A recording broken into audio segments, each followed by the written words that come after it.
정부님은 낡은 벽시계 소리에 잠에서 깼습니다. 새벽 5시였습니다. 어둠 속에서도 손에 익은 몸짓으로 전등 스위치를 찾았습니다. 형광등이 깜빡거리며 켜지자 비어있는 방 한편이 드러났습니다. 또 꿈을 꿨구나. 그녀는 작은 소리로 중얼거렸습니다. 꿈속에서는 늘 아들 태호가 어린 모습으로 나타났습니다. 무릎에 상처를 입고 울먹이며 달려와 엄마 하고 부르던 그 아이가 말입니다. 하지만 깨어나면 현실이었습니다. 45살이 된 아들은 이제 그녀를 찾지 않았습니다. 정부님은 느릿느릿 몸을 일으켰습니다. 무릎이 시큰거렸습니다. 75년을 살아온 몸은 정직했습니다. 아픈 곳이 한둘이 아니었습니다. 그래도 움직여야 했습니다. 아무도 대신해 줄 사람이 없었으니까요. 부엌으로 향하던 그녀의 발걸음이 거실 탁자 앞에서 멈췄습니다. 검은 전화기가 조용히 놓여 있었습니다. 어제도 울리지 않았습니다. 그제도 마찬가지였습니다. 언제부터였을까요? 아들의 전화가 뜸해진 것이 말입니다. 바쁘겠지. 그녀는 스스로를 달랬습니다. 서울에서 버스 기사로 일하는 아들이 바쁜 건 당연했습니다. 며느리 미정이도 마트에서 일한다고 했습니다. 두 손주까지 키우려면 얼마나 정신없겠습니까? 정부님은 부엌에서 물을 끓였습니다. 혼자 먹는 아침은 간단했습니다. 미숫가루 한 그릇이면 충분했습니다. 창 밖으로 이른 아침 햇살이 스며들었습니다. 작은 마당의 배추가 초록빛으로 반짝였습니다. 남편 상만이 살아있을 때는 달랐습니다. 아침마다 정성스럽게 차린 밥상 앞에서 두 사람이 마주 앉았었습니다. 상만이는 늘 말했습니다. 당신이 차린 밥이 세상에서 제일 맛있소. 그 말에 정부님은 어깨가 으쓱해지곤 했습니다. 하지만 상만이는 3년 전에 떠났습니다. 갑작스러운 심장마비였습니다. 병원에 도착했을 때는 이미 늦었습니다. 그날 밤 정부님은 아들 태호의 품에서 울었습니다. 엄마, 걱정 마세요. 제가 있잖아요. 태호의 목소리는 단단했습니다. 장례를 치르는 며칠 동안 아들은 모든 것을 처리해 주었습니다. 상조의 직원들과 이야기하고 조문객들을 맞이하고 어머니가 밥을 먹는지 챙겼습니다. 그 후로도 한동안은 괜찮았습니다. 태호는 일주일에 2~3번씩 전화를 걸었습니다. 엄마, 밥은 드셨어요? 몸은 괜찮으시고요?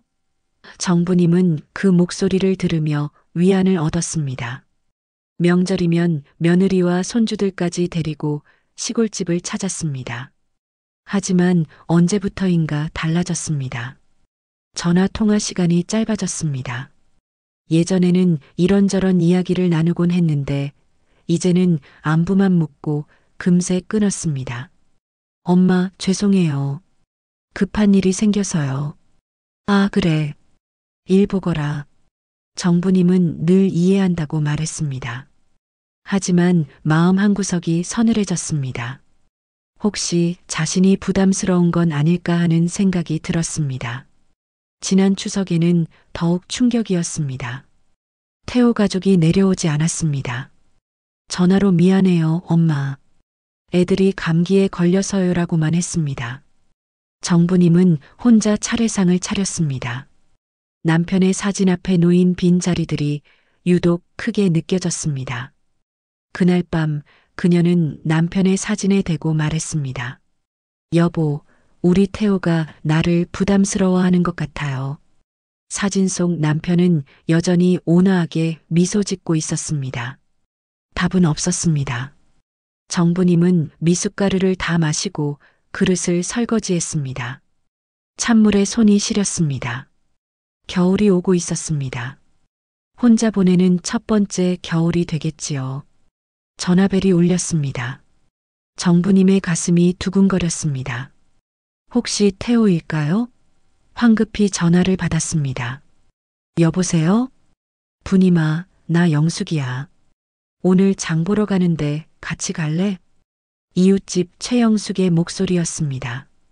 정부님은 실망감을 숨기려 애썼습니다. 아, 영숙이구나. 그래, 좋지. 그럼 1시간 후에 갈게. 전화가 끊어졌습니다. 정부님은 수화기를 내려놓으며 한숨을 쉬었습니다. 태호에게서 온 전화가 아니라는 사실이 왜 이렇게 아쉬웠을까요? 옷을 갈아입으며 거울을 보았습니다. 머리카락이 많이 휘어졌습니다. 주름도 깊어졌습니다. 언제 이렇게 늙었을까요? 혹시 이런 모습이 아들에게 부담스러운 건 아닐까요? 나도 이제 짐이 되었나? 작은 목소리로 중얼거린 말이 방 안에 메아리 쳤습니다. 정부님은 고개를 저었습니다. 그런 생각을 하면 안 되었습니다. 하지만 마음 깊은 곳에서 올라오는 불안을 막을 수는 없었습니다. 영숙이와 장을 보러 나간 길에서도 생각은 계속되었습니다. 아들이 왜 연락을 안 할까? 정말 바쁜 것뿐일까? 아니면 다른 이유가 있는 것일까? 분이마, 요즘 태호 소식은 어때? 영숙이가 물었습니다. 정부님은 밝게 웃으려 애썼습니다. 잘 지내지. 바빠서 연락을 자주 못하더라고. 그럼 그렇지. 서울에서 살기가 얼마나 힘든데. 집으로 돌아온 정부님은 장본 것들을 정리하며 결심했습니다. 더 이상 기다릴 수 없었습니다. 직접 아들을 보러 가야겠습니다. 뭔가 잘못된 것 같은 불안감을 떨쳐버릴 수 없었으니까요. 해가 지자 집은 더욱 고요해졌습니다. 정부님은 서랍에서 낡은 통장을 꺼냈습니다. 서울까지 가는 버스비는 충분했습니다. 내일 아침 일찍 출발하면 점심때쯤 도착할 수 있을 것입니다. 태호야, 엄마가 간다. 그녀는 창밖 어둠을 바라보며 중얼거렸습니다. 별들이 반짝이고 있었습니다. 남편 상만이도 저 별들 사이 어딘가에 있을까요? 내일이면 모든 걱정이 기우였다는 걸 알게 되겠지요. 그런 희망을 품고 정부님은 잠자리에 들었습니다. 새벽 6시 정부님은 시외버스 터미널에 도착했습니다. 이른 시간이었지만 벌써 사람들이 오가고 있었습니다. 서울행 첫 차는 7시였습니다. 표를 끊고 대합실에 앉아 기다리는 동안 그녀의 마음은 복잡했습니다. 괜찮을 거야. 태호가 잘 지내고 있을 거야. 스스로에게 말했지만 불안은 가시지 않았습니다. 손가락으로 낡은 가방 손잡이를 만지작거렸습니다.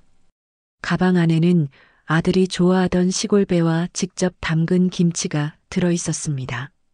버스가 도착했습니다. 정부님은 창가 자리에 앉았습니다. 버스가 출발하자 익숙한 시골 풍경이 뒤로 물러갔습니다. 논밭과 작은 집들이 점점 멀어졌습니다.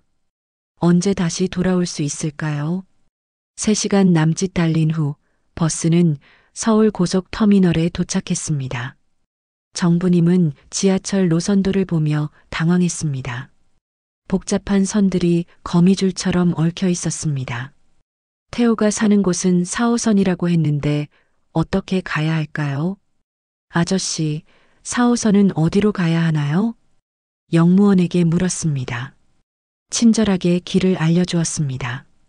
정부님은 조심스럽게 계단을 내려갔습니다. 지하철은 시끄럽고 복잡했습니다. 사람들이 빨리 걸었습니다. 그녀는 뒤처지지 않으려 애썼습니다. 1시간 후 드디어 목적지역에 도착했습니다. 지상으로 나오자 회색빛 아파트들이 즐비했습니다. 시골의 푸른 하늘과는 다른 세상이었습니다. 택시를 타고 태호가 사는 주소를 말했습니다. 빌라촌이네요. 골목이 좁아서 안까지는 못 들어가요. 택시 기사가 말했습니다. 정부님은 골목 입구에서 내렸습니다. 낡은 연립주택들이 다닥다닥 붙어 있었습니다. 빨래가 걸린 베란다와 녹슨 철문들이 보였습니다. 주소를 확인하며 골목을 걸었습니다. 발밑의 시멘트 바닥은 여기저기 금이 가 있었습니다. 쓰레기통에서 냄새가 났습니다. 태호가 이런 곳에서 살고 있다니 마음이 무거워졌습니다. 여기가 맞나? 손에 쥔 메모지를 다시 확인했습니다. 3층 건물 앞에 멈춰 섰습니다. 외벽은 물이 스며든 자국들로 얼룩져 있었습니다. 좁은 계단을 올라가며 정부님의 숨이 가빠졌습니다. 2층에서 문패를 확인했습니다. 정태호라고 적혀 있었습니다. 맞았습니다. 하지만 뭔가 이상했습니다. 현관문 페인트가 벗겨져 있었고 신문이 며칠치 쌓여 있었습니다. 초인종을 눌렀습니다. 한참 후에 발자국 소리가 들렸습니다. 문이 조심스럽게 열렸습니다. 며느리 미정이 나타났습니다. 어머니, 미정의 얼굴에 놀람이 스쳤습니다. 예전에 보던 모습과 달랐습니다. 얼굴이 야위었고 눈 밑에 다크서클이 있었습니다. 평소 말쑥했던 모습은 온데간데 없었습니다. 미정아, 갑자기 와서 미안하다. 태호는 있니? 정부님이 물었습니다. 미정은 문틈 사이로 고개만 내밀고 있었습니다. 안으로 들어오라는 말을 하지 않았습니다. 어머니, 지금은 좀 곤란한데요. 곤란하다니? 무슨 일이니? 아니에요. 그냥 태호가 지금 집에 없어요. 미정의 목소리가 떨렸습니다. 뭔가를 숨기고 있다는 것이 분명했습니다. 정부님의 불안감이 더욱 커졌습니다. 언제 들어오는데? 잘 모르겠어요. 요즘 일이 많아서. 그럼 내가 기다리면 되잖니. 들어가자. 정부님이 한 걸음 앞으로 나섰습니다. 미정은 당황한 표정으로 문을 막아섰습니다. 어머니, 정말 안 돼요. 지금은. 그때 집안에서 기침 소리가 들렸습니다. 깊고 괴로운 기침이었습니다. 정부님의 얼굴이 굳어졌습니다. 누가 기침하는 거니? 태호 아니야? 아니에요. 옆집에서 나는 소리예요. 미정이 급하게 변명했습니다. 하지만 그 기침 소리는 분명히 집안에서 나는 것이었습니다. 미정아, 대체 무슨 일이야? 왜 이렇게 나를 못 들어가게 하는 거니? 정부님의 목소리에 초조함이 섞였습니다. 미정은 눈시울이 붉어졌습니다. 어머니, 정말 죄송해요. 하지만 지금은. 엄마. 집안에서 약한 목소리가 들렸습니다. 태호의 목소리였습니다. 하지만 평소와 달리 힘이 없었습니다. 태호야. 정부님이 소리쳤습니다. 미정은 더 이상 막을 수 없었습니다. 어깨를 늘어뜨리며 한쪽으로 비켜섰습니다. 들어오세요. 작은 목소리로 말했습니다. 정부님은 신발을 벗고 안으로 들어갔습니다. 집안은 어둡고 습했습니다. 곰팡이 냄새가 났습니다. 거실은 좁았습니다. 낡은 소파와 작은 식탁이 전부였습니다. 벽지는 여기저기 떨어져 있었습니다. 이런 곳에서 아들이 살고 있다니 가슴이 답답했습니다. 태호는 어디 있니? 안방에 계세요. 미정이 안내했습니다. 정부님은 서둘러 안방 문을 열었습니다. 그리고 그 순간 그녀의 발걸음이 멈췄습니다. 침대에 누워있는 사람이 정말 자신의 아들일까요?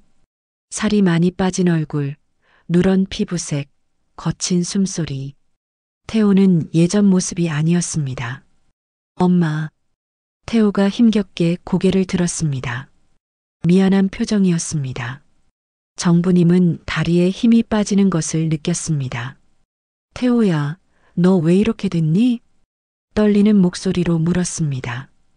태호는 대답 대신 고개를 돌렸습니다. 미정이 뒤에서 말했습니다. 어머니, 앉으세요. 설명드릴게요. 정부님은 침대 옆 의자에 주저앉았습니다. 머릿속이 하얘졌습니다. 아들에게 무슨 일이 일어난 걸까요? 왜 아무도 자신에게 말해주지 않았을까요? 미정아, 대체 무슨 일이야? 어머니. 미정의 목소리가 떨렸습니다. 태호는 여전히 고개를 돌린 채였습니다. 방 안에는 무거운 침묵이 흘렀습니다. 정부님은 아들의 손을 잡았습니다. 예전처럼 따뜻하지 않았습니다. 차갑고 마른 손이었습니다. 눈물이 날 것 같았습니다. 왜 엄마한테 말 안 했니? 왜 혼자 이렇게... 목소리가 막혔습니다. 태호는 그제야 어머니를 바라봤습니다. 미안함과 고통이 섞인 눈빛이었습니다. 밖에서 아이들 웃음소리가 들렸습니다. 평범한 일상의 소리였습니다. 하지만 이 방 안의 현실은 전혀 평범하지 않았습니다. 정부님은 진실을 알아야겠다고 다짐했습니다. 아들에게 무슨 일이 일어났는지, 왜 이렇게 숨겨왔는지 말입니다. 정부님은 아들의 차가운 손을 꽉 잡았습니다. 태호의 얼굴은 노란빛이 돌았고 눈 아래에 깊은 그늘이 져 있었습니다. 이게 정말 자신이 기른 아들일까요? 몇 달 전만 해도 건장했던 그 아이가 말입니다. 태호야, 엄마한테 말해봐. 너 어디가 아픈 거니? 떨리는 목소리로 물었습니다. 태호는 고개를 돌렸습니다. 미정이 대신 입을 열었습니다. 어머니, 태호가 신장이 안 좋아요. 신장? 정부님이 되물었습니다. 신장이 나쁘다는 게 무슨 뜻일까요? 태호는 여전히 말을 하지 않았습니다. 얼마나 안 좋은데? 많이 안 좋아요. 미정의 목소리가 작아졌습니다. 정부님은 가슴이 내려앉는 것을 느꼈습니다. 태호가 힘겹게 몸을 일으켰습니다. 벽에 등을 기대고 앉았습니다. 숨을 몰아쉬는 소리가 거칠었습니다. 엄마, 미안해요. 첫마디였습니다. 정부님은 아들의 눈을 바라봤습니다. 그 안에 깊은 죄책감이 있었습니다. 뭐가 미안하다는 거니? 엄마한테 말씀 못 드린 것. 태호가 말을 이었습니다. 한마디 한마디가 힘들어 보였습니다. 나 신부전증이에요. 벌써 1년째예요. 정부님의 머릿속이 하얘졌습니다. 신부전증. 들어본 적 있는 병이었습니다. 옆집 김할아버지도 그 병으로 고생하다가 돌아가셨습니다. 1년째라고? 그럼 작년부터? 네. 작년 봄부터 몸이 이상했어요. 자꾸 붓고 숨이 차고. 태호의 설명이 이어졌습니다. 처음에는 피곤해서 그런 줄 알았답니다. 버스 운전이 힘든 일이니까요. 하지만 증상이 심해져서 병원에 갔더니 신장 기능이 많이 떨어져 있었답니다. 그래서 지금은 어떻게 하는데? 투석을 받아요. 투석이 뭐니? 정부님이 물었습니다. 미정이 대신 설명했습니다. 일주일에 3번씩 병원에 가서 기계로 피를 걸러내는 거예요. 그러면 나아지는 거니? 침묵이 흘렀습니다. 태호와 미정이 서로 눈빛을 주고받았습니다. 정부님은 그 침묵의 의미를 알 것 같았습니다. 완전히 낫는 건 아니에요, 어머니. 미정이 조심스럽게 말했습니다. 그럼 계속 그렇게 해야 하는 거야? 네. 아니면... 미정의 말이 끊어졌습니다. 태호가 손짓으로 말리는 것이었습니다. 아니면 뭐야? 정부님이 다그쳤습니다. 태호가 한숨을 쉬었습니다. 신장 이식을 받거나요. 이식? 다른 사람의 건강한 신장을 받는 거예요. 하지만 태호가 말을 멈췄습니다. 정부님은 기다렸습니다. 하지만 돈이 너무 많이 들어요. 우리 같은 사람들은 엄두도 못 낼 정도로요. 방안이 조용해졌습니다. 정부님은 아들의 말을 되새겼습니다. 돈이 많이 든다. 그래서 치료를 못 받는다는 뜻일까요? 그럼 지금 투석하는데도 돈이 드는 거니? 네. 한 달에. 태호가 망설였습니다. 미정이 대신 대답했습니다. 한 달에 100만 원 정도 들어요. 정부님이 깜짝 놀랐습니다. 100만 원이라니. 자신의 한 달 생활비보다 많은 돈이었습니다. 그럼 태호가 버스 운전을 못하는 거구나? 네. 몸이 안 좋아서 그만뒀어요. 미정의 목소리가 더욱 작아졌습니다. 정부님은 상황을 이해하기 시작했습니다. 아들이 일을 못하니까 수입이 없어졌을 것입니다. 그런데 치료비는 계속 나가야 하고요. 그럼 지금 어떻게 사는 거니? 제가 마트에서 일해요. 하지만 미정이 말끝을 흐렸습니다. 하지만 마트 일만으로는 부족하다는 뜻이겠지요. 정부님은 며느리를 자세히 봤습니다. 야윈 얼굴, 거친 손, 지친 표정. 이 젊은 여자가 얼마나 고생하고 있을까요? 남편은 아프고 두 아이는 키워야 하고 돈은 부족하고 애들은 어디 있니? 학교 갔어요. 곧 들어올 거예요. 정부님은 손주들을 생각했습니다. 초등학생인 두 아이가 이런 상황을 알까요? 아빠가 아프다는 걸 알까요? 애들한테는 말했니? 아빠가 좀 아프다고만 했어요. 태호가 작은 목소리로 말했습니다. 아이들에게까지 걱정을 끼치고 싶지 않았나 봅니다. 정부님은 눈시울이 뜨거워지는 것을 느꼈습니다. 아들이 왜 연락을 안 했는지 이제 알겠습니다. 자신에게 걱정을 끼치고 싶지 않았던 것입니다. 짐이 되고 싶지 않았던 것입니다. 바보 같은 놈아. 정부님이 중얼거렸습니다. 태호가 고개를 들었습니다. 엄마, 왜 혼자 끙끙 앓고 있었니? 엄마한테 왜 말 안 했어? 엄마까지 걱정시킬 수는 없었어요. 걱정시킬 수 없다고? 내가 누구니? 내 엄마잖아. 정부님의 목소리에 힘이 들어갔습니다. 태호는 고개를 숙였습니다. 엄마도 혼자 계시는데 이런 일까지 말씀드리면 그래서 명절에도 안 내려온 거구나. 네. 정말 죄송해요. 태호가 고개를 숙인 채 말했습니다. 정부님은 가슴이 미어지는 것을 느꼈습니다. 아들이 이렇게 아픈데 자신은 혼자 서운해하고 있었다니. 문 밖에서 아이들 목소리가 들렸습니다. 학교에서 돌아온 모양입니다. 미정이 자리에서 일어났습니다. 애들한테는 할머니가 놀러 오셨다고 할게요. 응. 정부님이 고개를 끄덕였습니다. 미정이 방을 나갔습니다. 태호와 정부님만 남았습니다. 엄마, 정말 미안해요. 효자가 못 돼서. 태호의 목소리가 떨렸습니다. 정부님은 아들의 손을 다시 잡았습니다. 효자가 뭐야? 내가 건강한 게 효도야. 하지만은 무슨. 이제 엄마가 여기 왔으니까 같이 해결해보자. 정부님이 단호하게 말했습니다. 하지만 마음 한편으로는 막막했습니다. 어떻게 해결할 수 있을까요? 돈이 이렇게 많이 드는 일을 말입니다.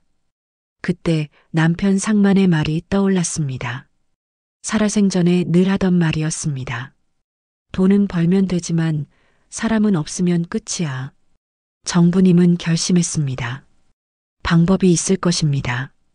반드시 있을 것입니다. 아들을 살릴 방법이 말입니다.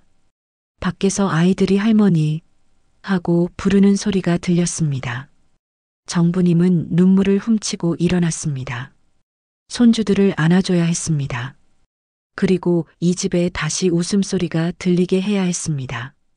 그날 밤 정부님은 잠들지 못했습니다. 좁은 거실 소파에 누워 천장을 바라봤습니다. 옆방에서 들리는 태호의 거친 숨소리가 가슴을 저몄습니다. 어떻게 해야 할까요? 새벽 5시 정부님은 조용히 일어났습니다. 부엌에서 물을 끓이며 생각을 정리했습니다. 남편 상만이 남겨둔 것들이 떠올랐습니다. 시골에 논 2마지기, 밭 1마지기, 그리고 집 뒤편의 작은 과수원. 여보, 이제 써야 할 때인 것 같아요. 작은 목소리로 중얼거렸습니다. 남편이 평생 읽어놓은 땅들이었습니다. 하지만 아들의 목숨 앞에서는 아깝지 않았습니다. 미정이 일어났습니다. 마트에 나갈 시간이었습니다. 부엌에서 마주친 두 사람은 잠시 말없이 서 있었습니다. 미정아, 오늘 병원에 같이 가자. 정부님이 먼저 입을 열었습니다. 네. 태호 투석하는 날이지? 나도 가서 의사 선생님 만나보고 싶다. 미정이 망설였습니다. 태호가 반대할까봐 걱정되는 모양이었습니다.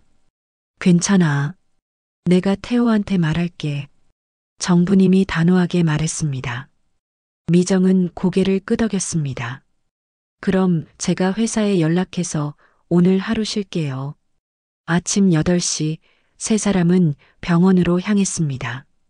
택시에서 태호는 계속 미안하다고 말했습니다. 정부님은 아들의 손을 잡으며 대답했습니다. 미안할 게 뭐 있니? 이제부터 같이 하자. 병원은 생각보다 컸습니다. 투석실로 가는 길에 많은 환자들을 봤습니다. 태호보다 나이 든 분들도 있었고 젊은 사람들도 있었습니다. 모두 같은 병을 앓고 있는 사람들이었습니다. 투석실에서 태호가 치료를 받는 동안 정부님은 담당 의사를 만났습니다. 김 원장이라는 분이었습니다. 환자 어머니시군요. 태호 씨 많이 걱정되시죠? 네, 선생님. 우리 아들이 완전히 나을 수 있을까요? 현재로서는 투석을 계속 받으시거나 신장 이식을 받으시는 방법이 있습니다. 이식은 얼마나 드나요? 김 원장이 잠시 망설였습니다. 그리고 조심스럽게 말했습니다. 수술비와 입원비, 사후 관리까지 합쳐서 대략 5천만 원 정도 필요합니다. 정부님의 가슴이 내려앉았습니다. 5천만 원. 상상할 수 없는 큰 돈이었습니다. 하지만 건강보험 적용을 받으면 실제 부담금은 많이 줄어듭니다. 그래도 2천만 원 정도는 준비하셔야 할 것 같습니다. 2천만 원. 여전히 큰 돈이었습니다. 하지만 불가능한 것은 아니었습니다. 병원에서 나오는 길에 정부님은 결심을 굳혔습니다. 고향으로 돌아가서 땅을 팔겠습니다. 남편이 남겨준 소중한 땅이지만 아들을 살리는 일에 쓰겠습니다. 태호야, 엄마가 고향에 다녀올게. 왜요, 엄마? 할 일이 있어서. 며칠 후에 다시 올게. 태호는 어머니의 표정에서 뭔가를 눈치챘습니다. 엄마, 혹시 괜찮다. 엄마를 믿어라. 다음 날 정부님은 시골로 돌아왔습니다. 집은 며칠 사이에 더욱 적막해 보였습니다. 그녀는 곧바로 부동산 사무소를 찾았습니다. 논밭을 팔고 싶은데요. 부동산 사장이 놀란 표정을 지었습니다. 정부님은 마을에서 알아주는 부지런한 사람이었습니다. 어머니, 갑자기 왜요?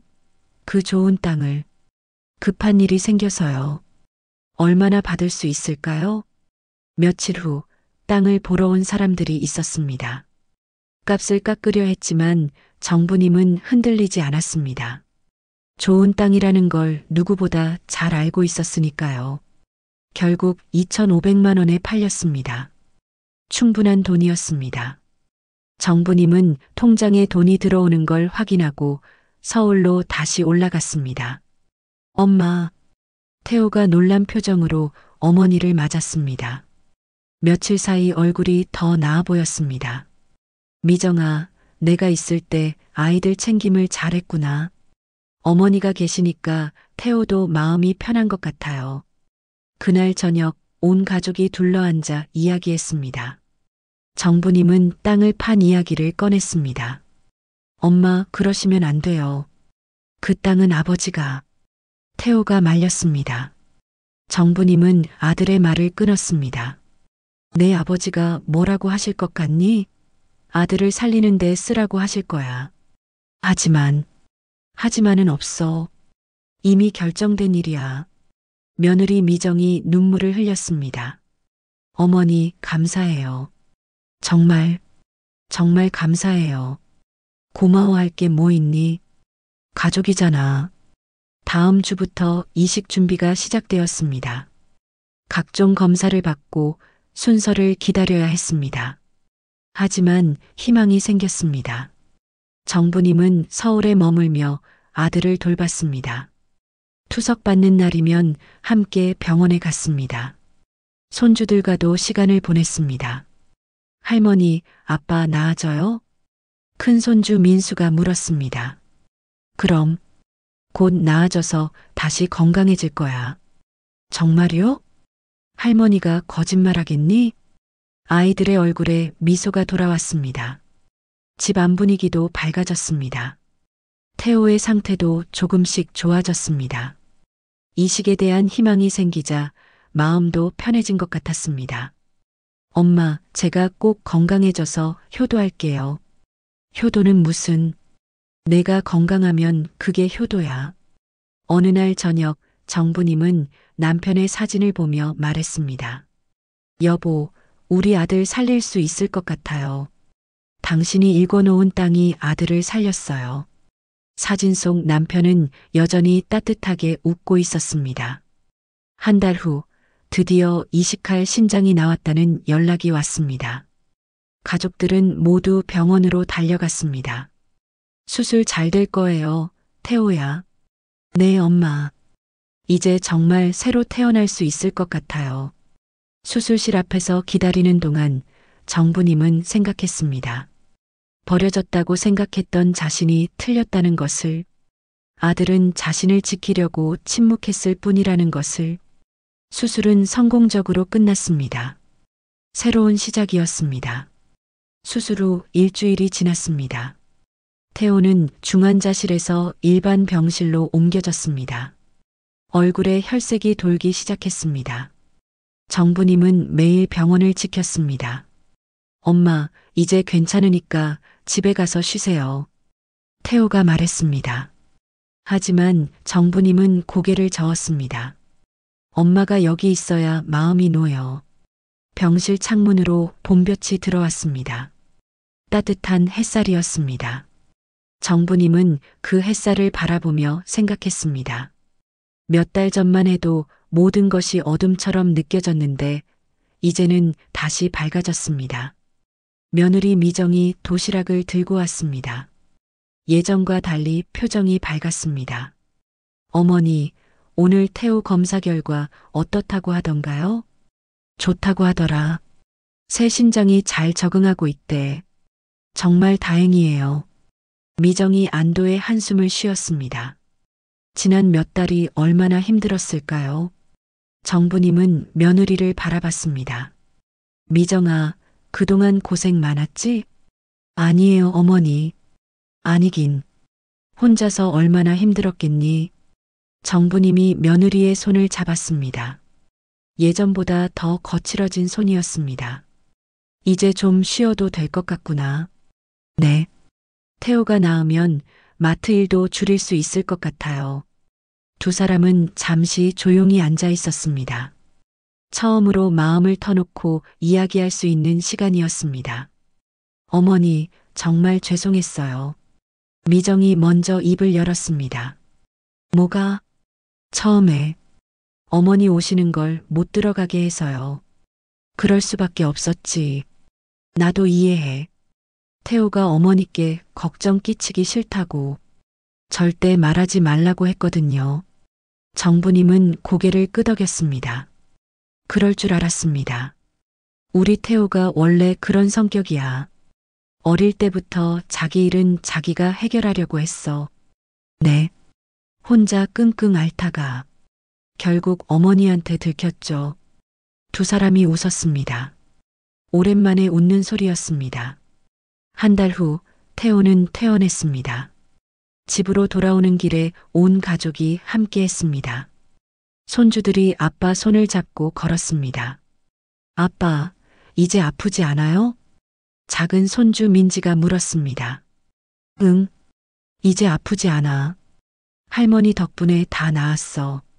아이들이 정부님을 바라봤습니다. 할머니가 아빠를 고쳐주셨어요? 할머니가 마법을 부리셨나? 정부님이 아이들을 안아주었습니다. 마법이 아니라 사랑이야. 가족을 사랑하는 마음이 가장 큰 힘이란다. 집에 도착하자 모든 것이 달라 보였습니다. 같은 공간이었지만 분위기가 완전히 바뀌었습니다. 희망이 있었습니다. 태호는 조금씩 회복해 갔습니다. 산책도 할 수 있게 되었고 식욕도 돌아왔습니다. 몇 달 후에는 다시 일을 시작할 수 있을 것 같았습니다. 어느 저녁 온 가족이 함께 저녁을 먹었습니다. 오랜만에 둘러앉은 식탁이었습니다. 정부님이 직접 끓인 미역국과 고향에서 가져온 김치가 있었습니다. 엄마, 이 맛이야. 병원 음식만 먹다가 엄마 음식을 먹으니까. 태호가 말끝을 흐렸습니다. 눈시울이 붉어졌습니다. 앞으로는 맨날 해줄게. 엄마가 여기 있으니까. 여기 계실 거예요? 미정이 놀란 표정을 지었습니다. 그럼 손주들도 봐야 하고 태호도 돌봐야 하는데 어떻게 혼자 두고 가니? 하지만 고향 집은 그대로 두고 가끔 가서 보면 되지 뭐. 정부님은 이미 마음을 정했습니다. 가족이 가장 소중했습니다. 그날 밤 정부님은 베란다에 서서 도시의 밤을 바라봤습니다. 네온 사인이 반짝이고 있었습니다. 시골의 별빛과는 다르지만 나름대로 아름다웠습니다. 태호가 나와서 어머니 옆에 섰습니다. 엄마, 정말 감사해요. 뭐가 고맙다는 거니? 모든 게요. 땅도 팔아주시고 여기 와서 돌봐주시고 그런 건 당연한 거야. 당연하지 않아요. 엄마가 아니었으면. 태호의 목소리가 떨렸습니다. 정부님이 아들의 어깨에 손을 올렸습니다. 내가 살아있어야 내가 사는 거야. 그걸 이제야 깨달았구나. 네. 엄마는 너희들한테 버려졌다고 생각했어. 혼자 남겨졌다고 서운해했고. 정부님이 고백했습니다. 태호가 놀란 표정을 지었습니다. 그런데 알고 보니까 내가 나를 지키려고 그랬던 거더라. 엄마, 부모와 자식은 끝내 서로의 버팀목이구나. 그걸 이제야 알았어. 두 사람은 잠시 말없이 서 있었습니다. 도시의 밤바람이 불어왔습니다. 몇 달 후 태호는 다시 일을 시작했습니다. 버스 운전은 힘들어서 택시 회사에서 일하기로 했습니다. 몸에 무리가 덜 가는 일이었습니다. 미정도 마트 일을 줄였습니다. 오후에만 나가고 아침에는 집에서 아이들을 돌볼 수 있게 되었습니다. 정부님은 손주들을 학교에 데려다 주고 집안일을 도왔습니다. 작은 베란다에 상추와 고추를 심어서 키웠습니다. 도시에서도 흙을 만질 수 있었습니다. 어느 일요일 오후 온 가족이 근처 공원에 놀러 갔습니다. 아이들이 뛰어놀고 태호와 미정이 벤치에 앉아 이야기했습니다. 정부님은 그 모습을 바라보며 미소 지었습니다. 할머니, 같이 놀아요. 민수가 달려와서 손을 잡아 끌었습니다. 정부님은 아이들과 함께 그네를 탔습니다. 오랜만에 느끼는 자유로움이었습니다. 해가 지기 시작했습니다. 온 가족이 집으로 돌아가는 길에 태호가 말했습니다. 엄마, 행복해요. 나도 행복하다. 정말 오랜만에. 이렇게 온 가족이 함께. 앞으로는 매일 이럴 거야. 집에 도착해서 저녁을 준비하는 동안 정부님은 생각했습니다. 몇 달 전 혼자 있던 시골집에서 느꼈던 외로움을, 그리고 지금 이 순간의 따뜻함을. 사람은 혼자 살 수 없다는 걸 새삼 깨달았습니다. 가족이 있어야 진짜 사는 것이라는 걸 알았습니다. 그날 밤 정부님은 남편의 사진에 대고 말했습니다. 여보, 우리 잘했지요? 태호도 건강해지고 손주들도 잘 크고 있어요. 당신이 읽어놓은 땅이 이 모든 걸 가능하게 했어요. 사진 속 남편이 더욱 환하게 웃는 것 같았습니다. 창 밖으로 도시의 불빛들이 반짝였습니다. 그 불빛들 하나하나가 누군가의 집이고 누군가의 가족이 있는 곳이겠지요. 모두들 자신들만의 이야기를 만들어가고 있을 것입니다. 정부님도 이제 새로운 이야기를 쓰고 있었습니다. 버려졌다는 두려움 대신 사랑받고 있다는 확신을, 혼자라는 외로움 대신 함께라는 기쁨을, 내일 아침이면 손주들을 깨우고 아침을 차리고 하루를 시작할 것입니다. 평범하지만 소중한 일상이었습니다. 이보다 더 큰 행복이 어디 있을까요? 정부님은 만족스러운 미소를 지으며 잠자리에 들었습니다. 내일도 가족과 함께할 하루가 기다리고 있었습니다.